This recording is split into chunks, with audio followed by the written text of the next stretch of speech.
Hello there, Leos. Welcome to your April 2018 tarot reading. So, my sincere apologies for not being able to deliver these readings for you since the month of January. I am very, very, very sorry. Life just kind of got out of control for the past few months. I'm hoping from now on to be a lot more consistent with your reading, and the readings will be published on time, if not early, before the new month, okay? So, I'm hoping to reconnect with you, and thank you for those who are still sticking around and watching. So first off, the way this reading is going to go for this month, maybe for next month as well, I've chosen to do the audio recording mainly because it is easier on me.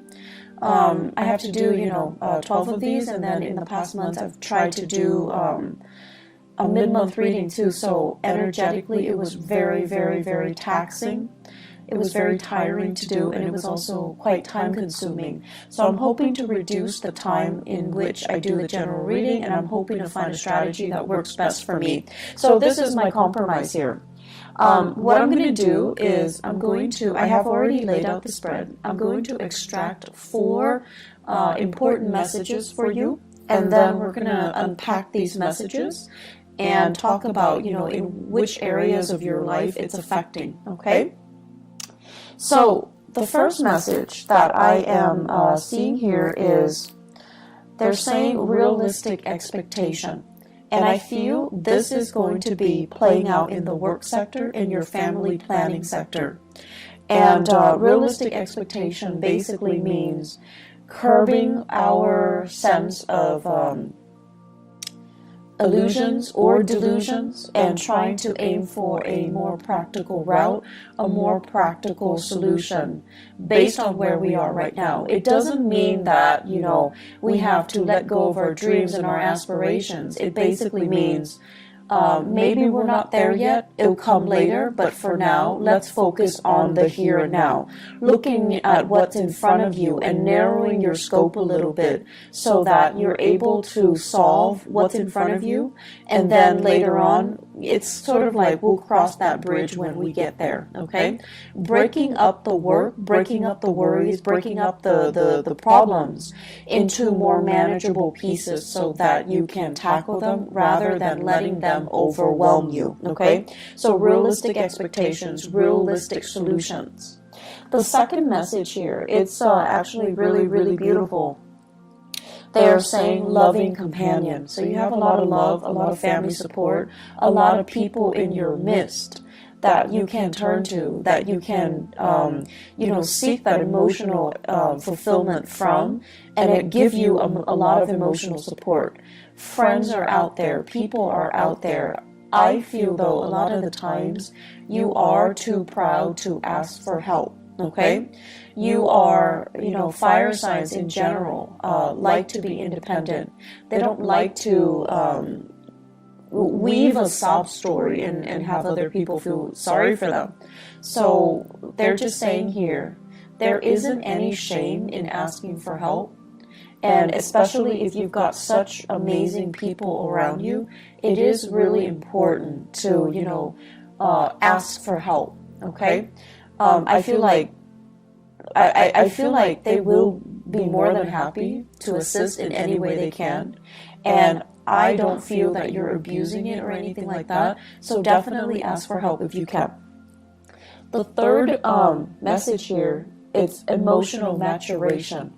And this is a really, really good message across the board for any sign that I read for. Emotional maturation is a process of seeing outside of ourselves, of seeing and anticipating what other people are dealing with, what other people need from us. Is there any way that we can alleviate the suffering, the emotional turmoil, the problems of other people, okay? Seeing outside of ourselves, being a lot more considerate, a lot more thoughtful in assisting other people. And it's not just giving assistance, but it's sort of like putting our ego, our needs aside so that we can understand and be in the present moment and have this mutual understanding, this sympathy and empathy and mutual rapport with another human being. So I feel like there's a lot to be said here with that message alone, okay? And I'm going to go back to it. The last message here, nickel and dime. So I feel like financially there's something going on with you guys, and I have been feeling this for the past few months. So we're going to unpack that, and we're going to talk about, ways in which you can start to rebuild this financial foundation. So what I have here, realistic expectation, first message. This is showing up in your family planning sector, okay?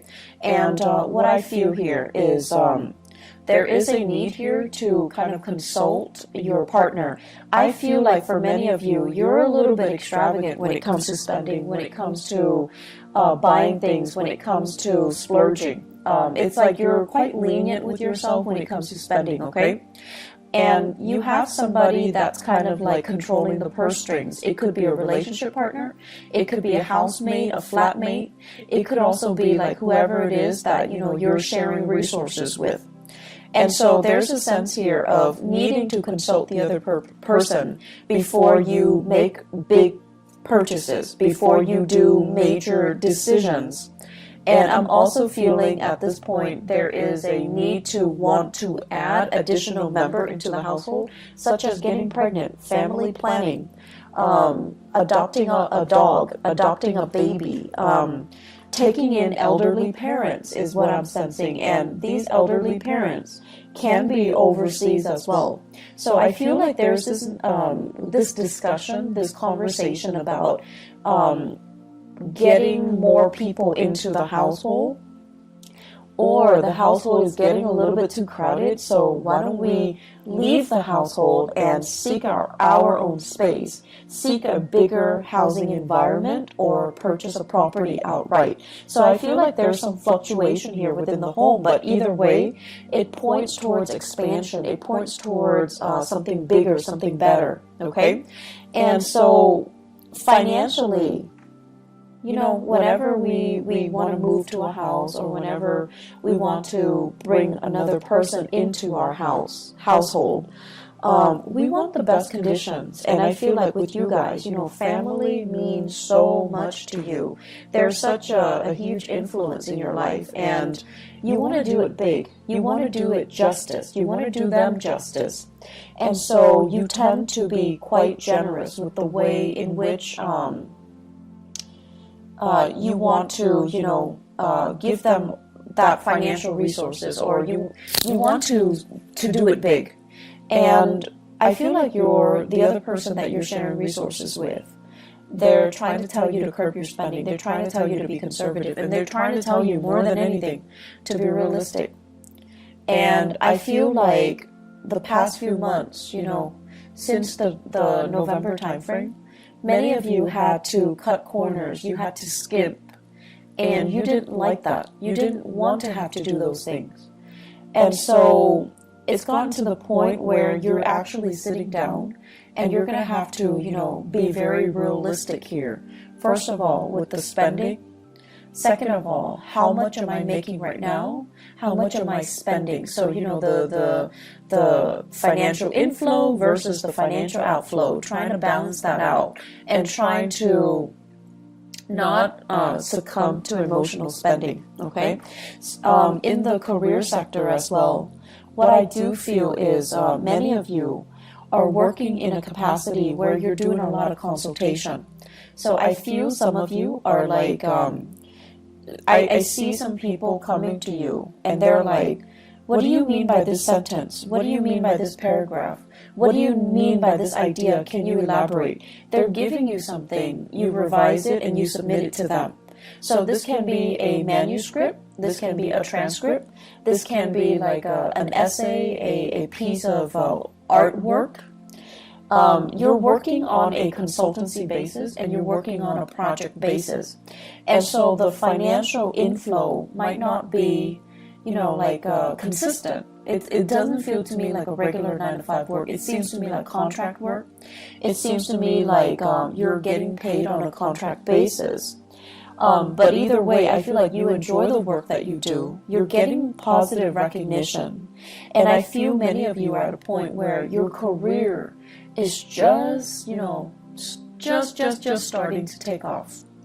And in about 10 months time, it's gonna take off. It's like you're preparing things right now.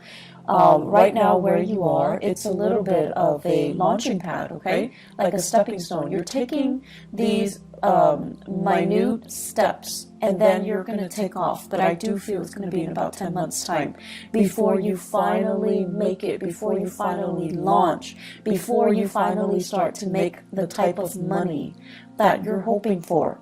So right now, be conservative, be realistic, and have these realistic expectations, okay? You know, the whole process about skimping, it's not fun. It's definitely not fun when we have to really watch what we're doing, and we have to be, you know, really conscious of it.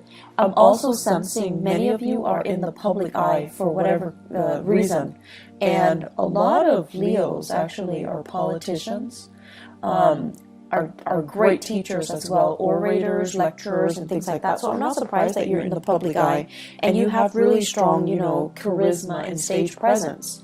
So if you are in the public eye, you're also being extra careful about what you're doing and how you're being perceived and how other people, you know, how you are portrayed through even social media, even through, you know, newsprint. So I feel like you're trying to curate this persona so that you can, you know, maintain that good role model persona, so that you can, you know, be a positive influence for other people. So I feel like a little bit of management when it comes to how you portray yourself, how you want other people to portray you or to think of you. Okay, so a little bit of like reputation management, not in a bad way at all, but I definitely feel you're erring on the side of caution when it comes to your image, when it comes to your spending, and when it comes to being very realistic about what is expected of you, what you can and cannot do, and being very honest about, I want to say, portraying that to other people. Second message, loving, they're saying as well loving partner, but they say the first message is loving companion. In partnerships though, I feel like many of you are blessed with a very, very emotionally stable partner. And what's really interesting to me is a lot of the times, you know, so Leo, to me, the sign of Leo, it's very dramatic, okay? It's a fire sign, but it's also ruled by the sun.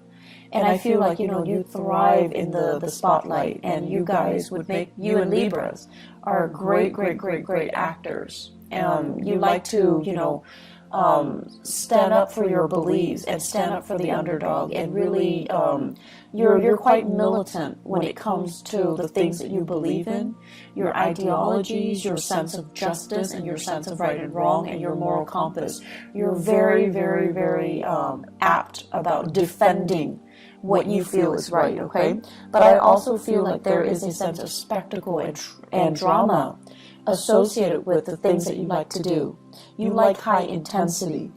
And so naturally, I see a lot of Leo people naturally attracted to a partner that is a little bit milder, a little bit more distant, a little bit more emotionally controlled.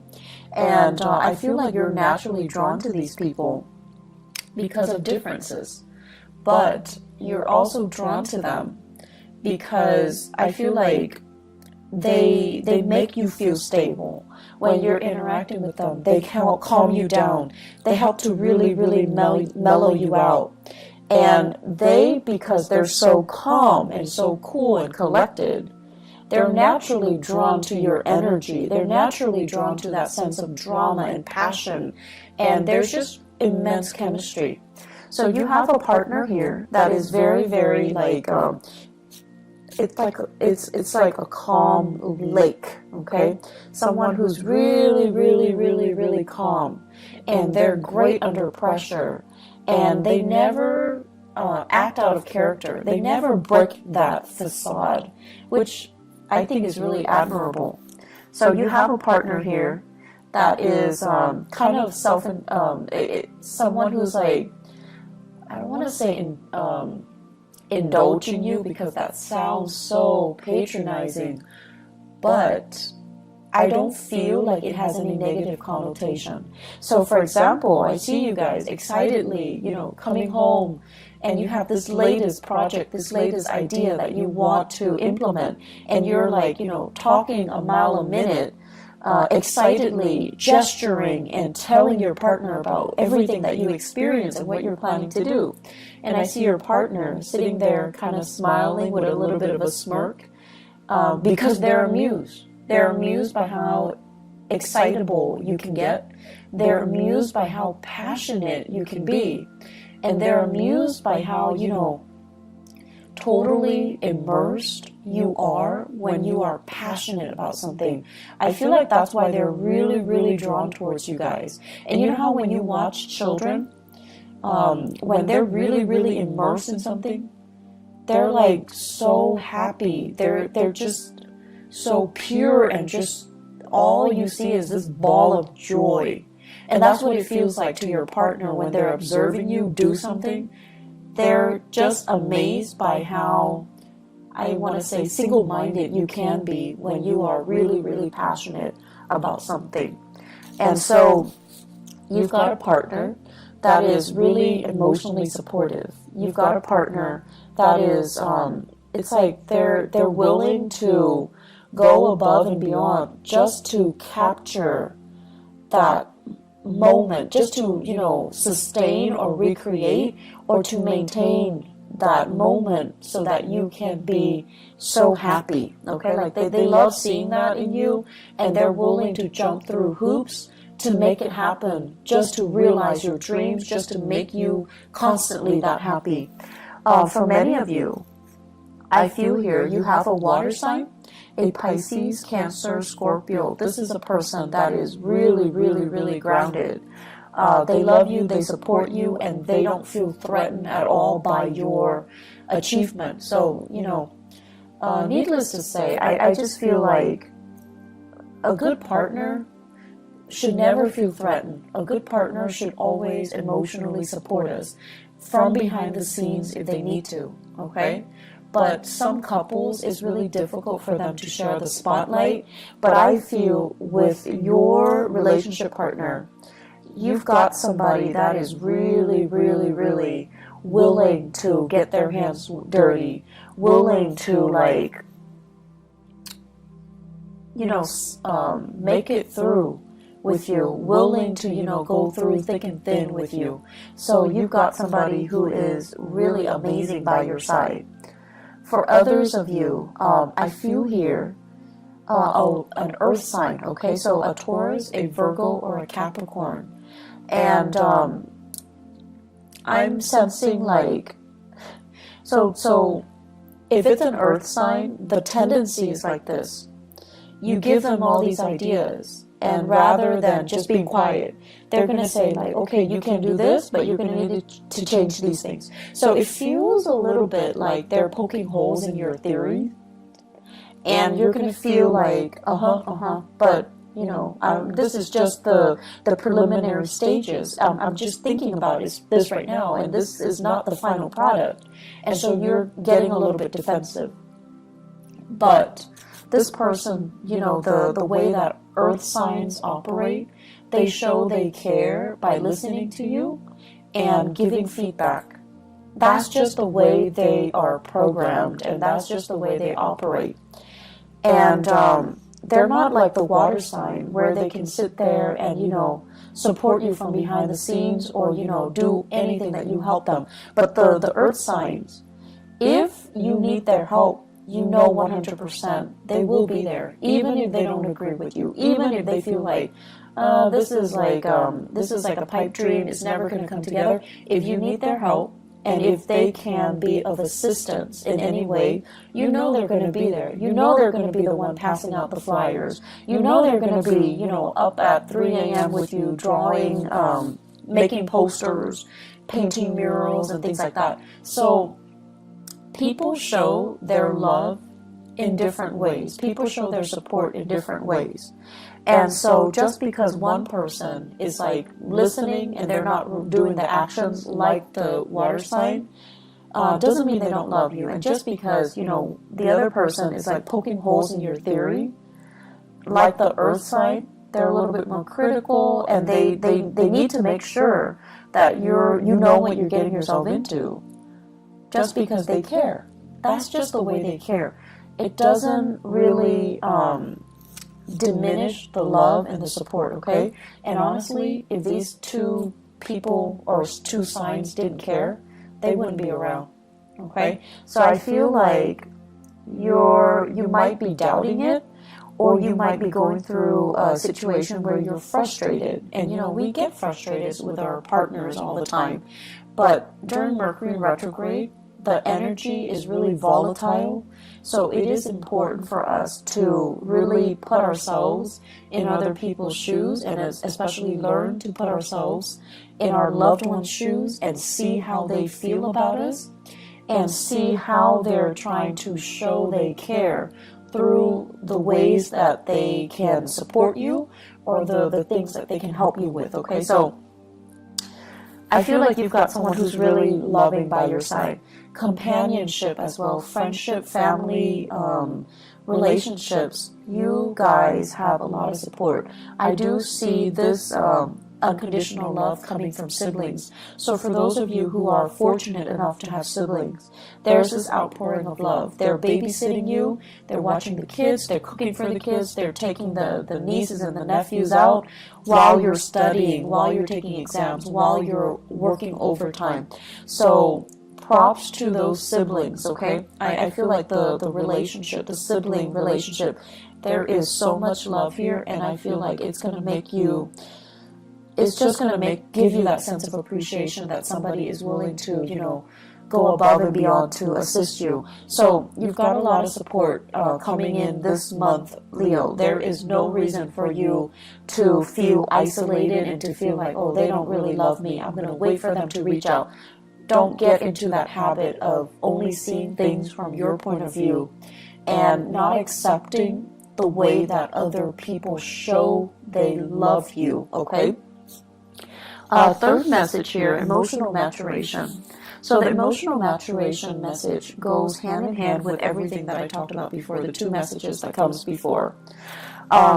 You're at a point where recently, as of, I'm seeing the time of Scorpio last year, so November 2017, things were a little bit rough for you. So I feel like there was a major disappointment here. There were major obstacles and major setbacks. I feel it playing out in your career sector. And I'm feeling it playing out, first of all, let me see, education sector, higher education, okay? I'm also seeing it play out with in-laws.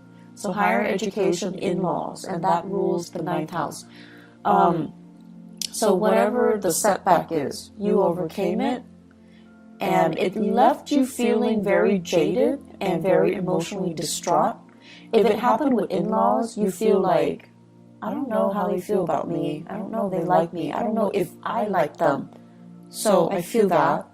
If it happened in the higher education sector, I feel like you feel disillusioned. You feel like, is this the right field? Am I going to be able to get a good job? I've invested so much time. Am I going to be able to, you know, am I still in love with the work? Am I still in love with the profession? Am I still in love with the subject matter to be doing it for the rest of my life?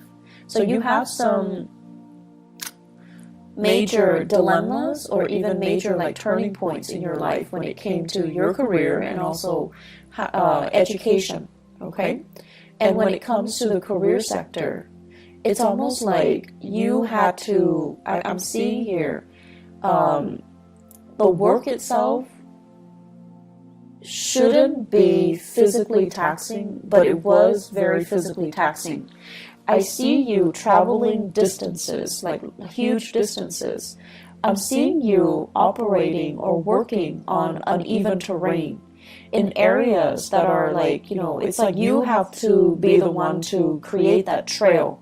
it's like you're in a virgin land, and there isn't a trail that's already created for you, so you have to blaze that trail.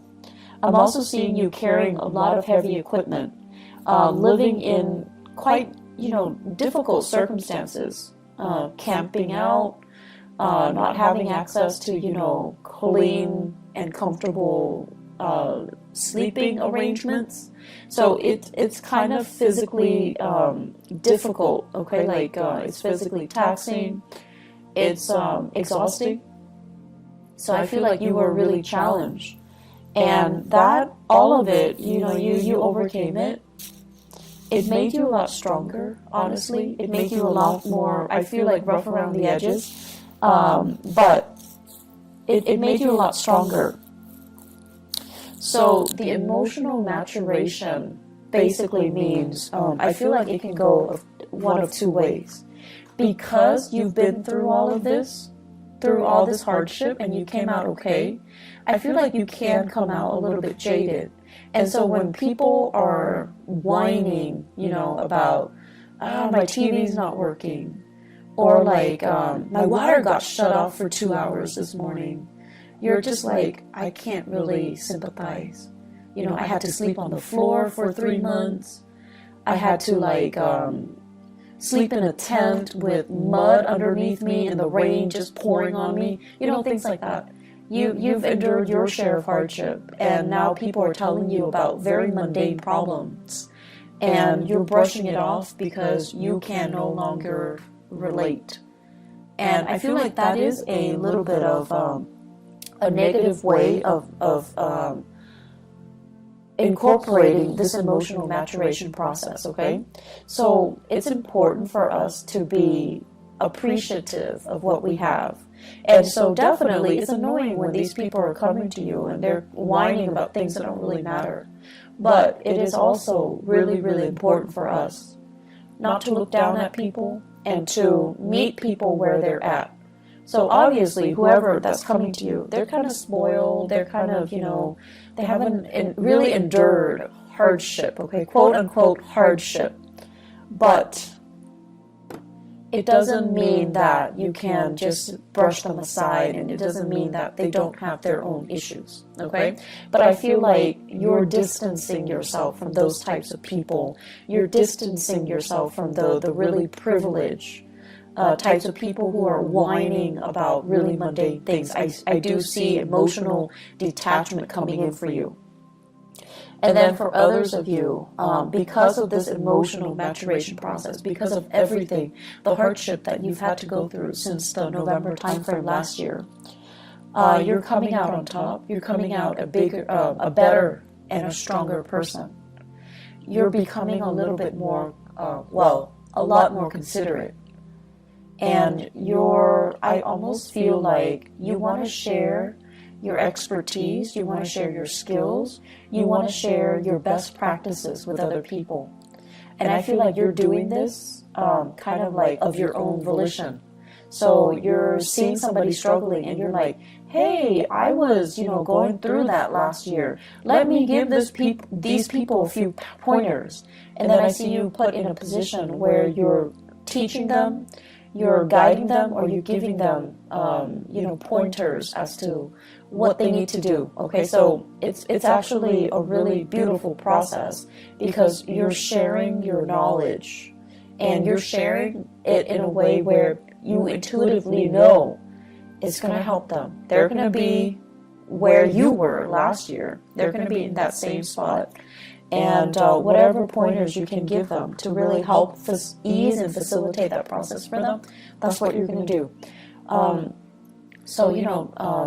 If people are whining about mundane things, just let them whine. Don't let it get to you, okay? And then whatever capacity you can help people, definitely do so. The final message that I'm going to leave you guys with here is nickel and dime. And the nickel and dime isn't so much about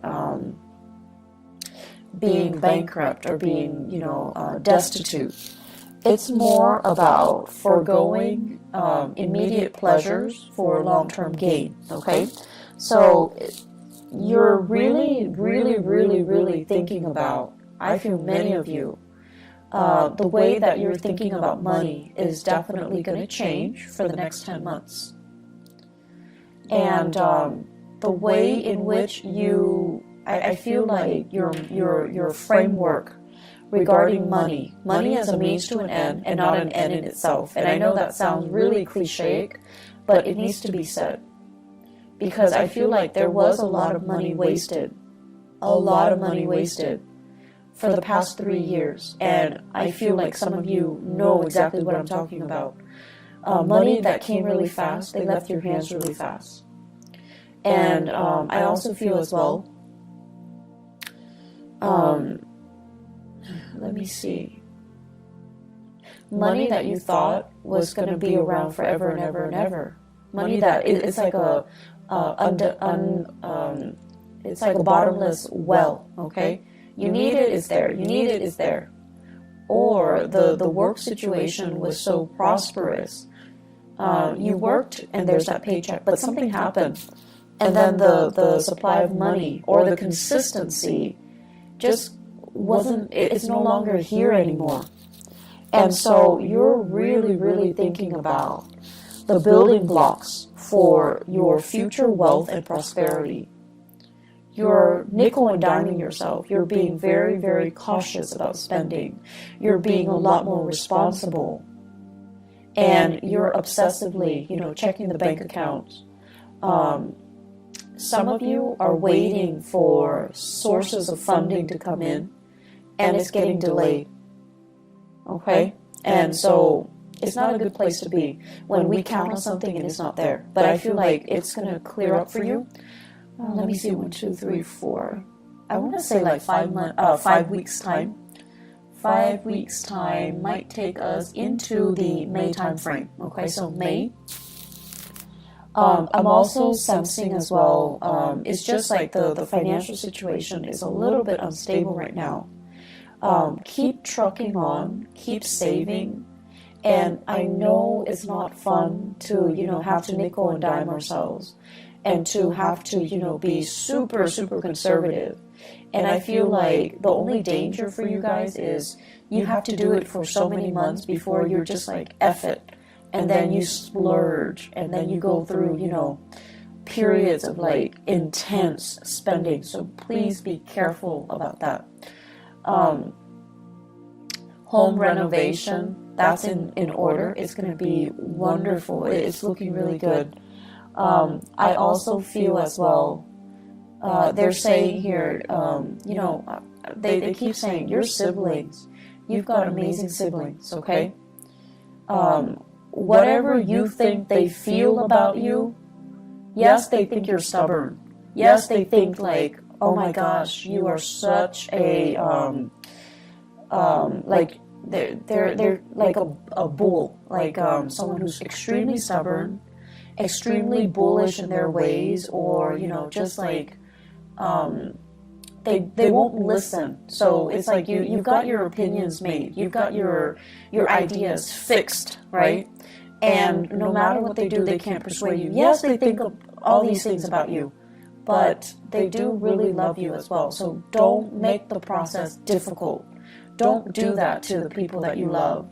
And they love you, so no matter how much you guys argue, there's still a lot of love there.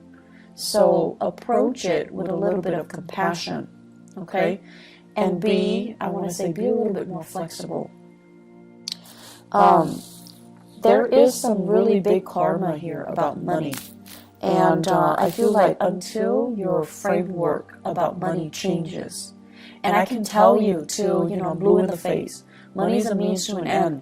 Until that light bulb kind of, switches on in your head, until you truly, truly, truly understand what that means. The financial prosperity that I mentioned coming in the October timeframe, it's going to be delayed. So until you really grasp that lesson. So what exactly does that mean? I feel like you're going to spend from now until the May timeframe trying to figure this out. And once you figure it out, lesson learned, there's going to be huge prosperity coming in the later part of the year, okay? you have some really important things that needs to be worked through and needs to be experienced during this Mercury retrograde cycle.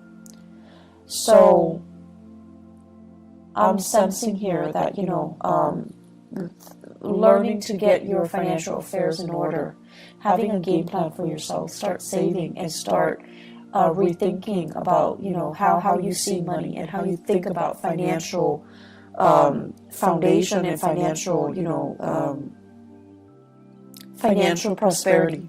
That's going to be really important, okay? So Leos, I wish you all the best, and I'll be back for next month's reading, okay? Take care of yourself and enjoy the rest of this month. Bye-bye.